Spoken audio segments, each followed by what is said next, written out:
Hello, my name is Jim. Welcome to my channel about books and reading and stuff.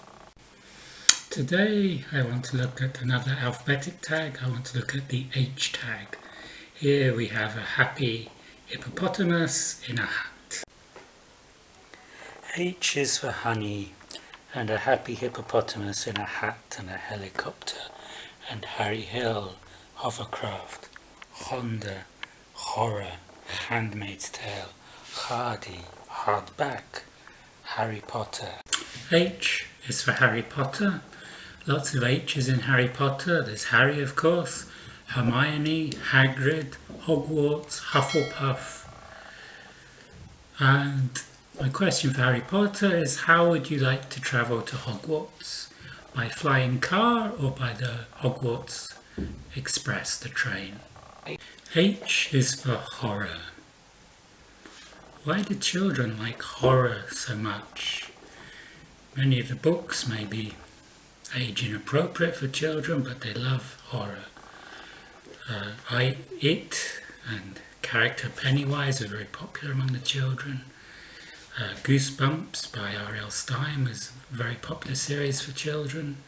Children like to be scared, and fairy tales going back to Hansel and Gretel, Little Red Riding Hood are very scary stories if they're told right. My friend Juan, played by Visions, did a whole video on why do children like horror. I'd suggest you have a look at that. H is for Hemingway. Hemingway or Fitzgerald. And there's only one answer, Virginia Woolf. H is for hardback. Do you prefer hardback or paperback? Personally, I prefer paperback. They're lighter, they're cheaper, they're easier to carry around.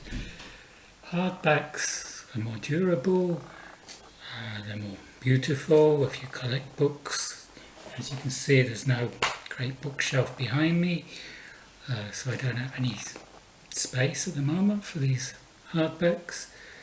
For the publishers, hardbacks are more profitable. They're generally twice the price of a paperback and they don't cost twice as much to produce. So which do you prefer, hardbacks or paperbacks?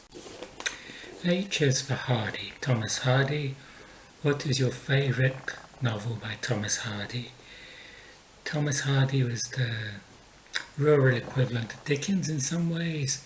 He wrote a lot of novels in the Victorian era.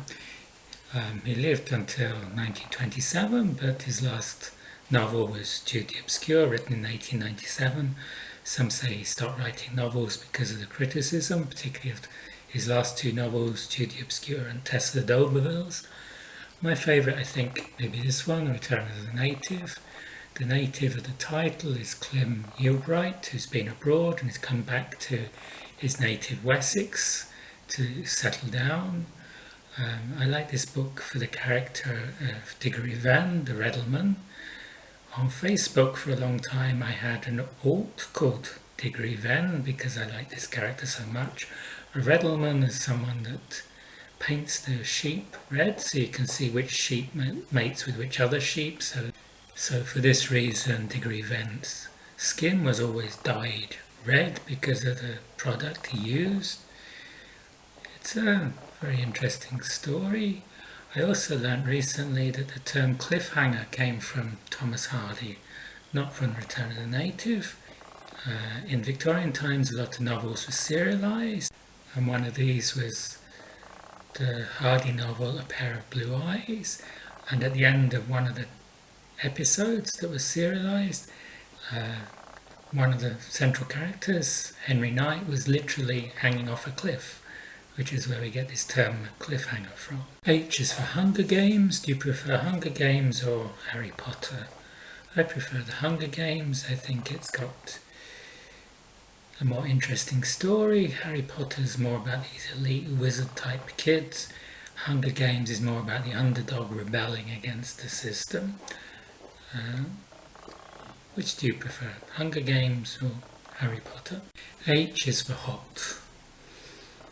Yesterday when I was out it was 41 degrees Celsius, that's about 105 degrees Fahrenheit. If you're in the Northern Hemisphere, how are you coping with this heat? I don't like this heat. July and August in Tbilisi are too hot for me. H is for honey. H is for honeybee. Honey was Pooh Bear's sweet habit. What is your sweet habit? My sweet habit is these Matchbox cars. There's a big nostalgia buzz with them, and I find them difficult to resist, like Pooh with his honey. I don't have any real bookshelves, but I have lots of shelves for my die-cast collection. H is for Handmaid's Tale. Have you read this? What did you think of this?